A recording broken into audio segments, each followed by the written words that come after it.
नाजरीन आदाब, आप देख रहे हैं INN चैनल। मैं हूं शेख अहमद अली। आज की ख़ास बात में हम देखेंगे कई अहम कौमी और बैनुल अक़वामी ख़बरें।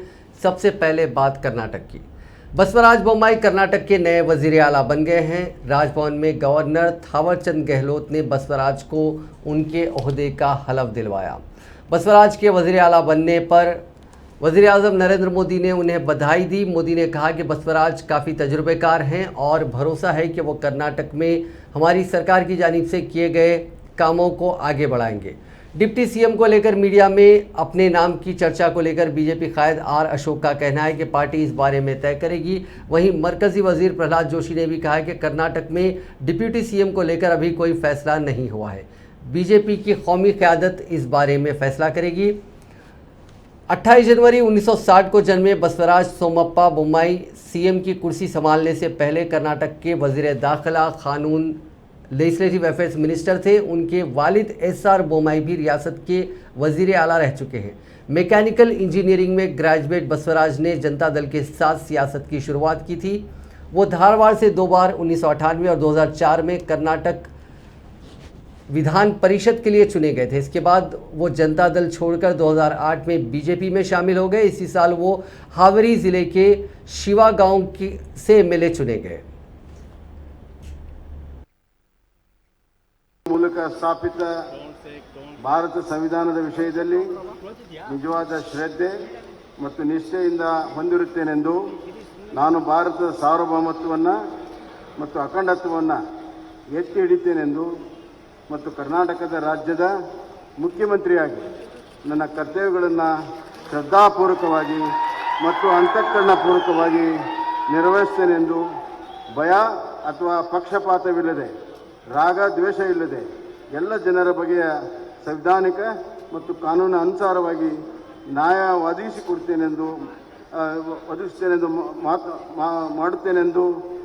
ನ್ಯಾಯವನ್ನು ಮಾಡುತ್ತೇನೆಂದು ದೇವರ ಹೆಸರಿನಲ್ಲಿ ಪ್ರಮಾಣ ಮಾಡುತ್ತೇನೆ.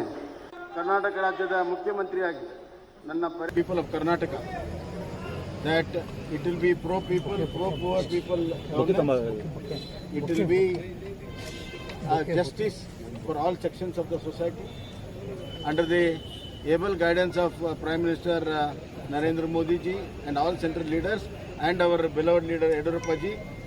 We are going to take all the steps, and I want to make all the dreams of Sri Yediyurappa to come true, especially all his budgets and his programs. He will be my priority. Secondly, we are facing severe flood and COVID together. That is my priority, and we have learnt a lot of measures during Yediyurappa ji tenure. He had involved us in all decision making.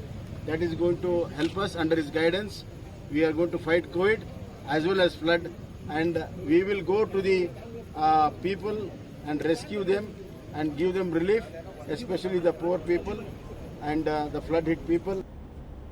मरकजी काबीना ने deposit insurance and credit guarantee cooperation act amendment bill को मंजूरी दे दी है। इस bill को मंजूरी मिलने के बाद बैंक के बंद होने या डूबने की हालत में ग्राहकों को 5 लाख रुपए तक की रकम उनकी महफूज रहेगी। डिपॉजिटर्स को 90 दिन के अंदर ये रकम मिल जाएगी।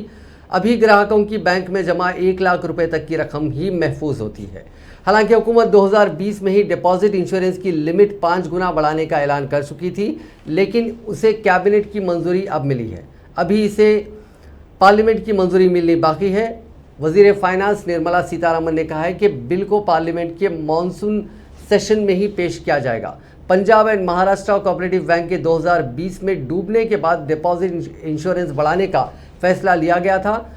मरकजी बजट में भी वज़ीर फाइनेंस निर्मला सीतारमन ने deposit insurance and credit guarantee cooperation act 1961 में अमेंडमेंट का ऐलान किया था, लेकिन कोरोना की दूसरी लहर के चलते बजट सेशन को मुलतवी कर दिया गया था। Multilateral forum which has several regulators coming into it. It has 124 signatories. India joining this will enable all kinds of exchange of information and ease of doing business for those who are registering themselves in the GIFT City. And in GIFT City, there's single window for all regulators. Similarly, in many of these agencies, these international benchmark setting agencies, cross-border cooperation is one of the biggest aspects. So we'll be gaining. Pegasus जासूसी मामला, महंगाई और ज़राई कानूनों के मुद्दे पर opposition ने चाशुम्बे के रोज़ भी पार्लियामेंट में भारी हंगामा किया। लोकसभा में अपोजिशन एमपीज ने स्पीकर की तरफ पर्चे फेंके और खेला होबे के नारे लगाए। इसके चलते ऐवान की कार्रवाई पहले दोपहर 12:30 बजे तक और फिर 2 बजे तक के लिए मुलतवी कर दी गई। 2 बजे कार्रवाई शुरू हुई तो अपोजिशन ने फिर हंगामा शुरू कर दिया। ऐसे में कार्रवाई 3 बजे तक के लिए और फिर 4 बजे तक के लिए मुलतवी करनी पड़ी। 4 बजे ऐवान शुरू होने पर भी हंगामा नहीं रुका तो कार्रवाई जुमेरात 11 बजे तक के लिए मुलतवी कर दी गई। उधर राज्यसभा में भी कार्रवाई शुरू होते ही अपोजिशन ने हंगामा शुरू कर दिया। इसके चलते कार्रवाई 12 बजे तक मुलतवी कर दी गई। 12 बजे कार्रवाई फिर से शुरू हुई लेकिन हंगामा जारी रहा। ऐसे में ऐवान की कार्रवाई 2 बजे तक मुलतवी करनी पड़ी। 2 बजे कार्रवाई शुरू हुई तो ऐवान में juvenile justice care and protection of children amendment bill 2021 पास कर दिया गया। हालांकि लगातार शोर शराबे के चलते ऐवान जुमेरात 11 बजे तक के लिए मुलतवी कर दिया गया।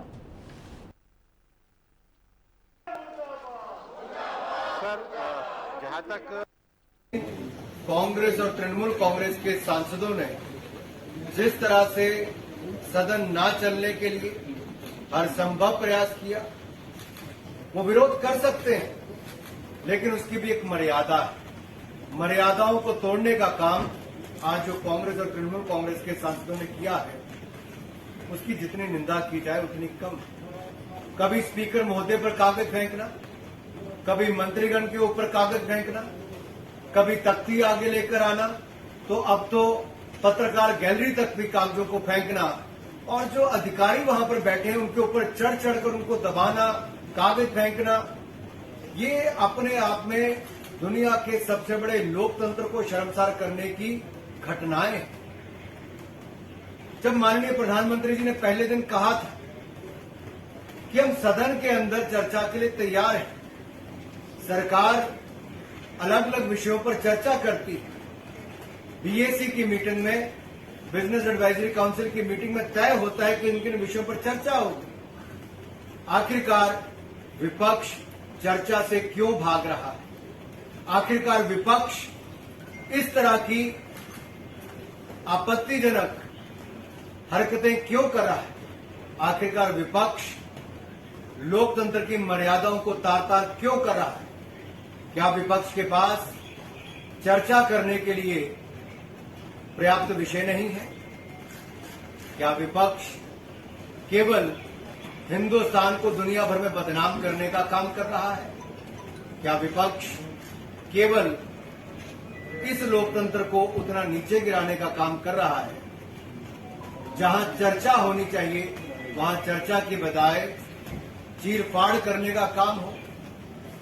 कभी मंत्री जी को सदन में उत्तर न देने दिया जाए या मंत्री जी को सदन में अपनी स्टेटमेंट न देने।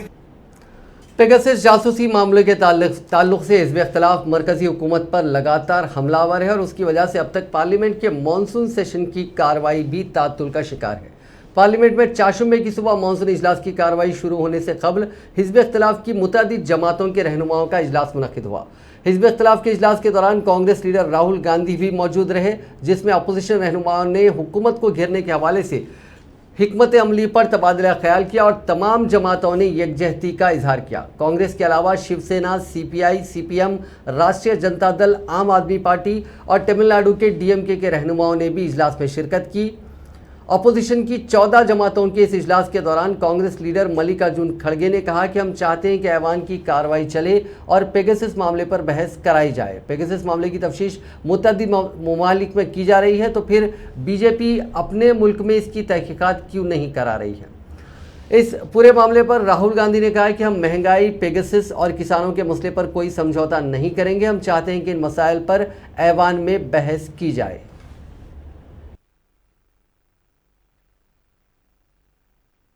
ये सवाल है। हमारे बारे में कहा जाता है कि हम पार्लियामेंट हाउस को डिस्टर्ब कर रहे हैं।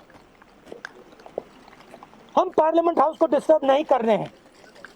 हम सिर्फ हमारी जो जिम्मेदारी है उसे पूरा करना चाहते हैं। और मैं सिर्फ एक कांग्रेस पार्टी का नेता नहीं बोल रहा हूं, हर एक पार्टी का नेता आपको यह बताएगा कि हम सिर्फ अपनी जिम्मेदारी पूरा करना चाह रहे हैं। ये जो हथियार है ये हिंदुस्तान के खिलाफ यूज किया गया है। इस हथियार को आतंकवादियों के खिलाफ प्रयोग करना चाहिए, देशद्रोहियों के खिलाफ प्रयोग करना चाहिए। हम नरेंद्र मोदी जी से, अमित शाह से ये पूछ रहे हैं कि आपने इस हथियार का प्रयोग हिंदुस्तान के लोकतांत्रिक इंस्टीट्यूशंस के खिलाफ क्यों किया? हिंदुस्तान के लोकतंत्र ने क्या किया है जो आपने इस हथियार को लोकतंत्र के खिलाफ यूज किया है? यह सवाल है। अब जो भी ऑपोजिशन के लोग कहना चाहते हैं, हर पार्टी के लोग, प्लीज आप कहिए। नहीं, जो आपने बात कही है नहीं, दो तीन लोग बोलिए। हमारी सबके तरफ से आपने जो बात कही है। सवाल है कि अगर आप ये कह रहे हैं कि सरकार ने स्पष्ट कर दिया कि किसी तरह की कोई चर्चा करनी ही नहीं पेगासस पे, तो सदन चलेगा कैसे? आखिर बीच का रास्ता, क्योंकि आप नहीं, देखिए आइडिया क्या है, आइडिया हमारे सामने क्या प्रॉब्लम है और देश की जनता को यह समझना होगा।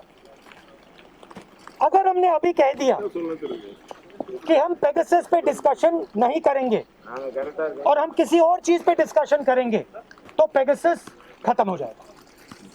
पेगासस का उसके बाद कोई डिस्कशन नहीं हो सकता। मगर जो पेगासस का मामला है वो हमारे लिए नेशनलिज्म का मामला है,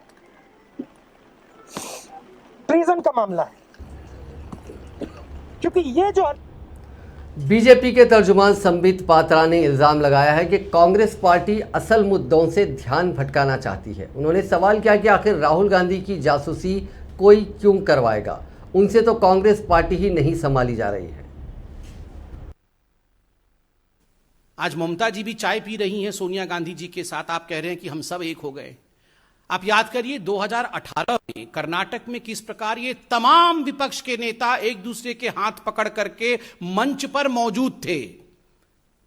ममता जी, मायावती जी, सोनिया जी, ये सारे लोग मंच पे मौजूद थे और कह रहे थे हम तमाम नेता एक होकर भारतीय जनता पार्टी को हराएंगे, हम मोदी जी के विचारधारा के खिलाफ अपनी आवाज को बुलंद करेंगे। क्या नतीजा हुआ? क्या नतीजा हुआ? जनता जनार्दन है। राहुल गांधी, अखिलेश जी एक साथ साइकिल में बैठे थे, दो अच्छे लड़के यूपी के निकले थे साइकिल पे। क्या नतीजा हुआ उस साइकिल यात्रा का? क्या नतीजा हुआ इन सबके गठबंधनों का? कुछ नतीजा नहीं निकला। 2019 के लोकसभा से पहले भी कलकत्ता के अंदर किस प्रकार ये तमाम नेता पुनः एक बार एक हो गए थे कि हम विपक्षी लोग सब एक हो गए। क्या चाहते हैं ये जो विपक्ष है जिनको आज आप देख रहे थे, ये क्या चाहते हैं? इन तमाम लोगों की एक ही मंशा है अपने परिवार को बचाने की। बस आपको क्या लगता है अखिलेश यादव जी की पार्टी क्या चाहती है कि भारत का जो है स्वर्णिम युग वापस आ जाए? कदाचित नहीं। वो सिर्फ इतना चाहते हैं कि हमारे बच्चे कैसे सेटल हो जाएं। आपको क्या लगता है लालू प्रसाद यादव जी की पार्टी क्या चाहती है कि पूरे हिंदुस्तान में चमचमाती सड़कें बन जाएं? कदाचित नहीं। वो सिर्फ इतना चाहते हैं कि हमारे दो बेटे कैसे बस ठीक ठाक लग जाए, किनारे लग जाए, राजनीति में आ जाए। आपको क्या लगता है शिवसेना क्या चाहती है कि किस प्रकार से महाराष्ट्र उन्नत महाराष्ट्र बन जाए? बिल्कुल नहीं। वो सिर्फ किस प्रकार परिवार आगे बढ़े उसकी चिंता करती है। आपको क्या लगता है कि ये कांग्रेस पार्टी, सोनिया जी, प्रियंका जी, राहुल जी घर में बैठ के ये चिंता करते होंगे कि फिर से हिंदुस्तान को सोने की चिड़िया बना देनी है? बिल्कुल नहीं। राहुल वेस्ट बंगाल की वज़ीर आला ममता बनर्जी दिल्ली के दौरे पर हैं। उन्होंने मंगल के रोज़ वज़ीर आज़म नरेंद्र मोदी से मुलाकात की थी। आज यानी चारशंबे के रोज़ वो कांग्रेस सदर सोनिया गांधी से मिलने उनके मकान 10 जनपद पहुंची। मीटिंग में राहुल गांधी भी मौजूद थे। सोनिया से मुलाकात के बाद ममता ने कहा कि कांग्रेस सदर ने उन्हें चाय पर बुलाया था, राहुल जी भी वहाँ मौजूद थे। हमने सियासी हालात, पेगासस और कोरोना के हालात और अपोजिशन के इत्तेहाद पर बातचीत की। ये बहुत अच्छी मुलाकात थी। उन्होंने कहा कि उन्हें लगता है कि मुस्तकबिल में इसके काफ़ी अच्छे नताइज सामने आएंगे। अपोजिशन के इत्तेहाद के सवाल पर ममता ने कहा कि सोनिया गांधी भी अपोजिशन के गठजोड़ को मजबूत देखना चाहती है। इसके लिए कांग्रेस पार्टी को इलाकाई जमातों पर भरोसा करना होगा। ममता बनर्जी ने 2024 में होने वाले लोकसभा इंतखाबात को लेकर कहा कि बीजेपी मजबूत पार्टी है, अपोजिशन उससे ज़्यादा मजबूत होगा।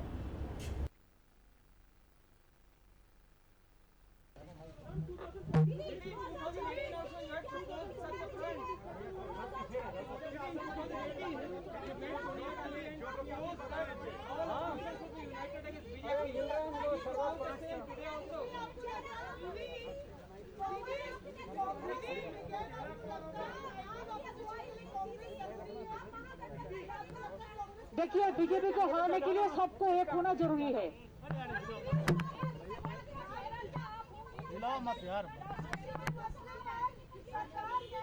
हम अकेला कुछ नहीं है, सब एक साथ में मिलके काम करना पड़ेगा। भैया यहाँ कटा लो यार, कैमरा हम थोड़ा लीडर है, हम तो कैडर है, ऑडियो आ जाएगा। हम तो रोड का, हम तो स्ट्रीट का आदमी है। टीवी 18 हाथ ऊपर कर लो यार, मेरी ऑडियो तो जाएगा, फिर वीडियो नहीं दे। अरे बोलने दो ना, अरे let her speak.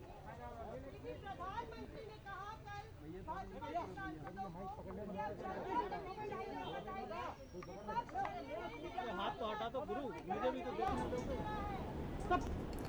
Uttar Pradesh के बाराबंकी में उस वक्त एक दिलखराश सड़क हादसा पेश आया जब एक बस को पीछे से एक ट्रक ने टक्कर मार दी। तसादुम इतना जोरदार था कि लाशें सड़कों पर बिखर गईं। इस हादसे में 18 अफराद के हलाक होने की तस्दीक हो गई है, जबकि 1 दर्जन से ज़ायद अफराद ज़ख्मी बताए जा रहे हैं। यह हादसा अयोध्या लखनऊ शाहराह पर बाराबंकी के राम सुनेही घाट के करीब पेश आया। एक रिपोर्ट के मुताबिक बस हरियाणा के पलोल शहर से बिहार जा रही थी और उसके ज़रिए महाजिर मजदूर बिहार लौट रहे थे। बस में करीब 140 मुसाफिर सवार थे, जिनमें से 18 की मौके पर ही मौत हो गई।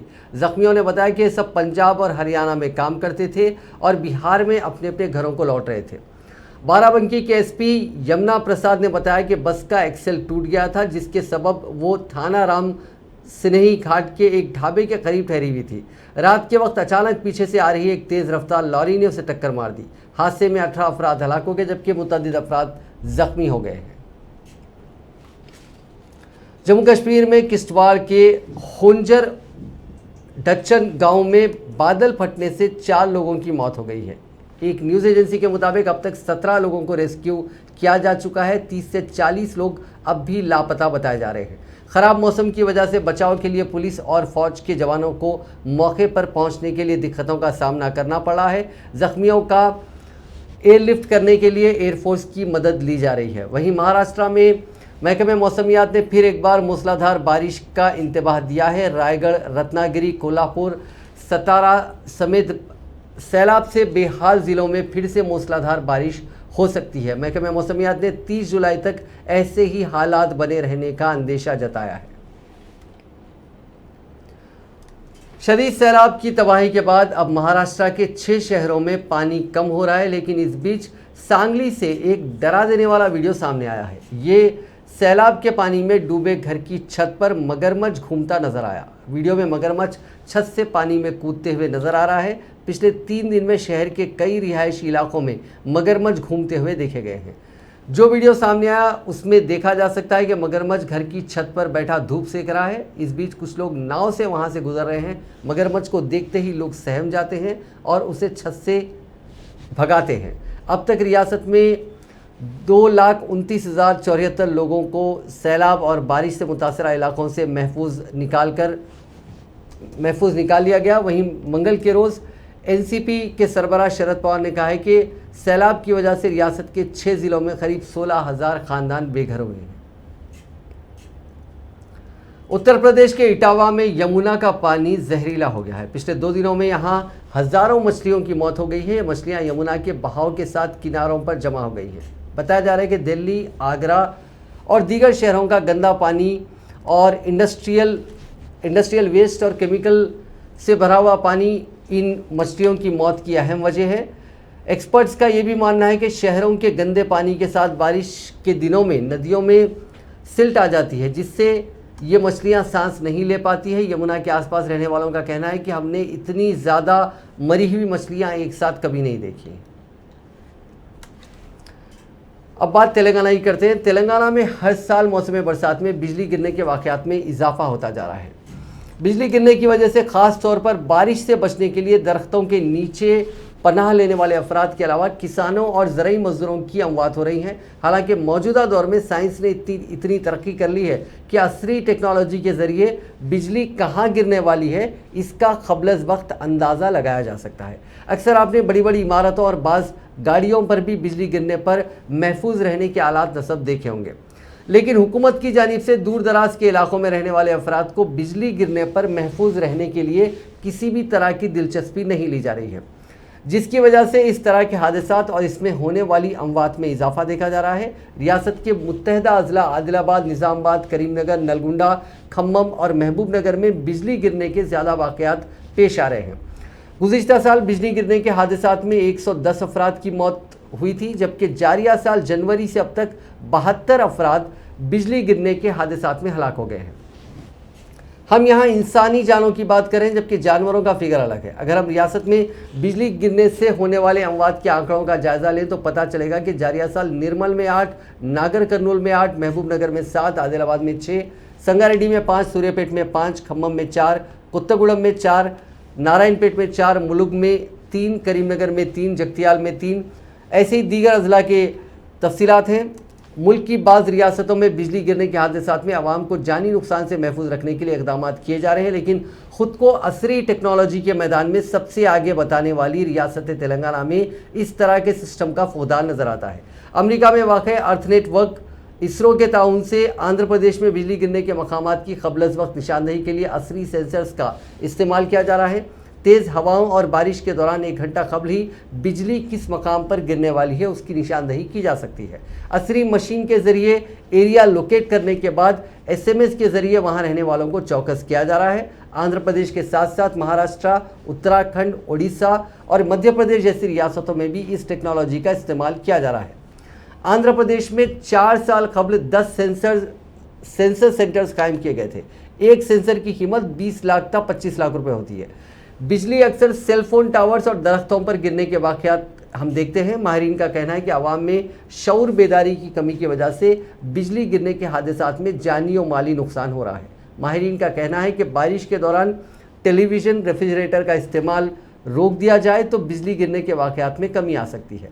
साइंस के माहिरीन का कहना है कि इलेक्ट्रॉनिक अशिया बिजली को राग़िब करती हैं। माहिरीन ने मशवरा दिया कि बारिश के दौरान दरख्तों के नीचे ना ठहरें। इसी तरह कोयले की कानों के पास भी बिजली के गिरने का इम्कान होता है। रियासती हुकूमत की जानिब से किसानों की फलाह बहबूद के लिए रैतू बंधु, रैतू बीमा जैसी स्कीमात पर करोड़ों रुपए खर्च किए जा रहे हैं, लेकिन खेतों में काम करने के दौरान बिजली गिरने से होने वाली अमवात को रोकने के लिए किसी भी तरह के इक़दामात नजर नहीं आते। पोर्नोग्राफी मामले में राज कुंद्रा को मुंबई की एक अदालत ने राहत देने से इनकार कर दिया। राज कुंद्रा और रियान थोर्प की जमानत की पिटीशन अदालत ने खारिज कर दी है। मुंबई क्राइम ब्रांच ने रोज़ हो रहे नए खुलासों की वजह से राज कुंद्रा से पूछताछ के लिए और ज़्यादा वक्त की मांग की थी। एक दिन पहले ही उन्हें 14 दिन की जुडिशल रिमांड में भेजा गया था। पहली चार्जशीट के फाइल होने के बाद पोर्न फिल्म बिजनेस को लेकर कई बातें सामने आई है। राज कुंद्रा ने बाकायदा कंपनी के लिए एक टारगेट सेट किया था। वो 2023 तक इन एडल्ट फिल्मों से 34 करोड़ रुपए कमाने का गोल बनाकर चल रहे थे। 2023-24 के फाइनेंशियल ईयर के लिए 146 करोड़ रुपए के रेवेन्यू का टारगेट सेट किया था। इसमें 34 करोड़ रुपए का प्योर मुनाफा कमाए जाने की भी तैयारी की गई थी। अब बात ओलंपिक्स की। टोक्यो ओलंपिक्स में हिंदुस्तानी खवातीन मुक्केबाज वुमेन बॉक्सर पूजा रानी 75 किलोग्राम वेट कैटेगरी के क्वार्टर फाइनल में पहुंच गई हैं। पूजा ने राउंड ऑफ 16 के मुकाबले में अल्जीरिया की इशराक चायब को 5-0 से हराया। पूजा अगर अगला मैच जीत जाती है तो मेडल पक्का कर लेंगी। उनसे पहले 69 किलोग्राम वेट कैटेगरी में लवलीना बोरगोहन भी क्वार्टर फाइनल में पहुंच चुकी थी। तीरंदाजी के वुमेन सिंगल्स में दीपिका कुमारी दूसरे दौर का मैच खेल रही हैं। अमरीकी तीरंदाज के खिलाफ वो 4-4 की बराबरी पर थी। दूसरी जानिब बैडमिंटन खिलाड़ी PV सिंधु ने ग्रुप स्टेज का अपना दूसरा मुकाबला भी जीत लिया है। ग्रुप जे के मुकाबले में उन्होंने हांगकांग की एनगान यी चेंग को 35 मिनट में 21-9, 21-16 से हरा दिया। सिंधु ने पहला मैच भी जीता था। इस तरह सिंधु नॉकआउट राउंड में पहुंच गई हैं। अब प्री क्वार्टर फाइनल में सिंधु का सामना डेनमार्क की मिया ब्लिचफेल्ड से होगा। हिंदुस्तान की वुमेन्स हॉकी टीम लगातार तीसरा मैच हार गई है। चाशुंबे के रोज खेले गए मैच में ब्रिटेन ने हिंदुस्तानी टीम को 4-1 से हराया। ब्रिटेन की जानिब से हन्ना मार्टिन ने 2 और लिली ओस्लो व ग्रेस बाल्सडर ने 1-1 गोल किया। हिंदुस्तान की जानिब से शर्मिला देवी ने इकलौता गोल किया। इससे पहले भी वुमेन्स हॉकी टीम नीदरलैंड के खिलाफ 1-5 से और जर्मनी से 0-2 से हार गई थी। अब बात कोरोना वायरस की। दुनिया में कोरोना के मामले एक बार फिर बढ़ने लगे हैं। दुनिया भर में पिछले 24 घंटों में 5,77,348 लोगों की कोरोना रिपोर्ट पॉजिटिव आई। इस दौरान 4,46,507 मरीजों ने कोरोना को मात दी और 9,460 मरीजों की इन्फेक्शन की वजह से मौत भी हुई। वहीं अमेरिका में कोरोना के मामलों में दोबारा तेजी आने के बाद हाई रिस्क वाले इलाकों में वैक्सीन की दोनों डोजेज ले चुके लोगों के लिए मास्क पहनना एक बार फिर से लाजमी कर दिया गया है। हिंदुस्तान में कोरोना के मामले एक बार फिर बढ़ने लगे हैं। यहाँ पिछले 24 घंटों में 42,966 लोगों की कोरोना रिपोर्ट पॉजिटिव आई। इस दौरान 41,491 लोग ठीक हुए और 641 मरीजों की मौत भी हुई। केरल के आंकड़े लगातार तशवीश बढ़ा रहे हैं। वहाँ मंगल के रोज़ 22,129 मुतासरीन की पहचान हुई थी। यह आंकड़ा पिछले 2 महीनों में सबसे ज़्यादा है। दुनिया में जब कोविड वैक्सीन रोल आउट हुई तब फ्लाइट टिकट या मुफ्त में बियर जैसे ऑफर दिए गए थे, लेकिन दुनिया के कई मुल्क लोगों को वैक्सीन लगवाने के लिए करोड़ों का ऑफर दे रहे हैं। अमेरिका, ब्रिटेन और रशिया को पछाड़कर हांगकांग दुनिया में सबसे महंगे ऑफर देने वाला मुल्क बन गया है। यहाँ रोलेक्स की घड़ी, टेस्ला इलेक्ट्रिक कार, सोने की ब्रिक और 10 करोड़ रुपए का अपार्टमेंट जैसे ऑफर दिए जा रहे हैं। हालांकि इसके लिए लॉटरी सिस्टम लागू है। विनर्स का इंतखाब लॉटरी के जरिए होगा। दरअसल कोरोना का डेल्टा वेरिएंट दुनिया में तेज़ी से फैल रहा है। कई ऐसे मुल्क हैं जहां वैक्सीन को लेकर अफवाहें हैं। इसे लेकर मुल्कों की हुकूमतें वैक्सीनेशन बढ़ाने के लिए तरह तरह के ऑफर दे रही हैं। हांगकांग के महकमे सेहत के अहदेदारों का कहना है कि पहले तक जो लोग वैक्सीन लगवाने से डरते थे, कीमती ऑफर मिलने के बाद वही लोग वैक्सीन लगवाने के लिए आगे आ रहे हैं। ख़ास बात यह है कि वो आते ही है, साथ ही अपने अफराद ख़ानदान और दीगर लोगों को भी साथ लाते हैं। हांगकांग में अब तक 30% आबादी यानी करीब 22,70,000 लोगों को वैक्सीन दी जा चुकी है। खास बात यह कि इनमें से 10% वैक्सीन करीब 10 से 15 दिनों के अंदर ही दी गई है। ऑफर देने के मामले में हांगकांग अकेला नहीं है। बियर व फ्लाइट की टिकट के बाद यहाँ अमेरिका, फ्रांस, रशिया और ब्रिटेन जैसे मुल्कों में आईफोन और वर्ल्ड टूर जैसे ऑफर दिए जा रहे हैं। दावा है कि इन ऑफर्स के बाद वैक्सीन लगवाने वालों की तादाद काफ़ी बड़ी है। इंडिया और श्रीलंका के बीच तीन T20 की सीरीज का दूसरा मैच कोलंबो के प्रेमदासा स्टेडियम में खेला जा रहा है। श्रीलंका ने टॉस जीतकर पहले बॉलिंग का फैसला किया है। टीम इंडिया के लिए शिखर धवन और गायकवाड ओपनिंग कर रहे हैं। इंडियन टीम इस मैच में 5 बैट्समैन और 6 बॉलर्स के साथ मैदान पर उतरी है। हिंदुस्तान के लिए इस मैच में 4 प्लेयर्स डेब्यू कर रहे हैं। देवदत्त पडिक्कल, ऋतुराज, नीतीश राणा और चेतन सकारिया। इनका यह पहला T20 मैच है। पडिक्कल और ऋतुराज का यह पहला इंटरनेशनल मैच है। वहीं नीतीश और सकारिया श्रीलंका के खिलाफ ही वनडे सीरीज में डेब्यू कर चुके हैं। इंडियन कोच राहुल द्रविड़ ने मैच से पहले कहा था कि हमारे पास आइसोलेशन में गए 9 खिलाड़ियों के अलावा 11 खिलाड़ी थे, वो सभी इस मैच में खेलेंगे। अभी हम आपको एक दिलचस्प खबर सुनाते हैं जो कि पाकिस्तान से है। उससे पहले एक और खबर देखते हैं कि मुल्क के बैंकों और बीमा कंपनियों के पास करीब 49,000 करोड़ रुपए का बिना दावे के यानी अनक्लेम्ड मनी है। मरकजी हुकूमत के मुताबिक, मरकजी हुकूमतें ये आंकड़े राज्यसभा में पेश किए हैं। उसके मुताबिक अनक्लेम मनी का यह आंकड़ा 31 दिसंबर 2020 तक का है। एक सवाल के रिटर्न जवाब में ये आरबीआई बताया गया कि ये रकम इंश्योरेंस और बैंक के अलग अलग खातों में कई सालों से अनक्लेम पड़ी हुई है।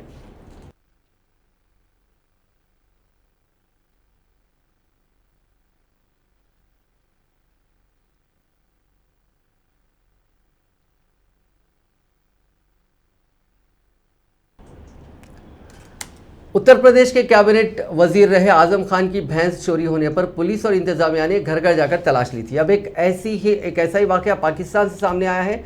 यहाँ गुजरांवाला शहर के कमिश्नर जुल्फिकार घुमन का कुत्ता मंगल के रोज लापता हो गया। उनके ऑफिशियल रेसिडेंस का गेट कुछ वक्त के लिए खुला रह गया था। इसी दौरान वो निकल भागा। कुत्ते की तलाश में स्टेट मशीनरी को लगा दिया गया है। पुलिस और म्युनिसिपल कॉरपोरेशन के अहदेदार ऑटो रिक्शा पर लाउड स्पीकर लगाकर कुत्ते के लापता होने की इत्तला दे रहे हैं। साथ ही मकामी लोगों को इंतबाह भी दिया जा रहा है कि कुत्ता अगर किसी के घर से पाया जाएगा तो कड़ी कार्रवाई की जाएगी। कमिश्नर ने कुत्ते के लापता होने की शिकायत दर्ज कराई और उन्होंने हाउस टू हाउस सर्च की मांग की है। इसके बाद ही गुजरांवाला म्युनिसिपल कॉरपोरेशन और पुलिस डिपार्टमेंट को उसकी तलाश में लगा दिया गया। ओहदेदार शहर की गलियों में घर घर जाकर कुत्ते की तलाश कर रहे हैं। लोगों से इस बारे में पूछताछ की जा रही है। रिपोर्ट के मुताबिक लोकल पुलिस और एडमिनिस्ट्रेटिव स्टाफ को उनकी ऑफिशियल ड्यूटी से हटा दिया गया और कुत्ते की तलाश में जुटने का हुक्म दिया गया। वहीं कमिश्नर के हाउस केयरटेकर्स को लापरवाही के लिए फटकार लगाई गई। हाउस स्टाफ पर एक बाज़ाब्ता मुकदमा चलाया जाएगा क्योंकि उनकी लापरवाही की वजह से कुत्ता भाग गया। नाजरीन, आज की खास बात में बस इतना ही। आपसे कल मुलाकात होगी नई खबरों के साथ, नए एनालिसिस के साथ। फिलहाल दीजिए इजाजत। खुदा हाफिज।